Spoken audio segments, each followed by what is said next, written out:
वो कराची के एक मौलवी साहब हैं, मुजफ्फर साहब, उनकी बहुत बड़े नासबी, बहुत बड़े खारजी हैं वो, और खुद को वो सैयद भी कहलवाते हैं।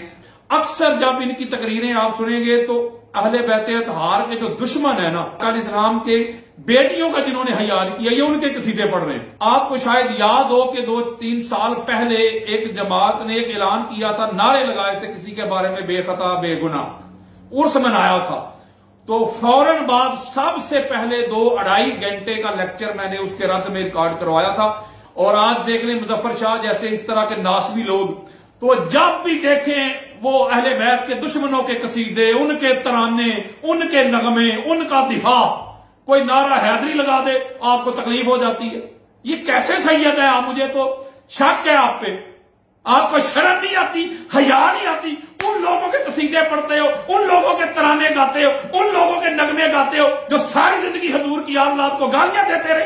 कैसे सैयद हो आप? मैं आपको सैयद ही नहीं मानता।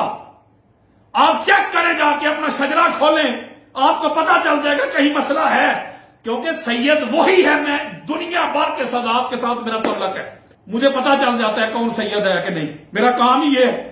और मैं सदात को भी कहता हूं ऐसे 2 नंबर लोगों को पहचाने, इनसे दूर रहें, इनको ना बुलाएं, जूते मारें इनको, अपने स्टेज से नीचे खींच के फेंको ऐसे लोगों को जो हजूर की आल पर तान करते हैं, जुबानें दराज करते हैं।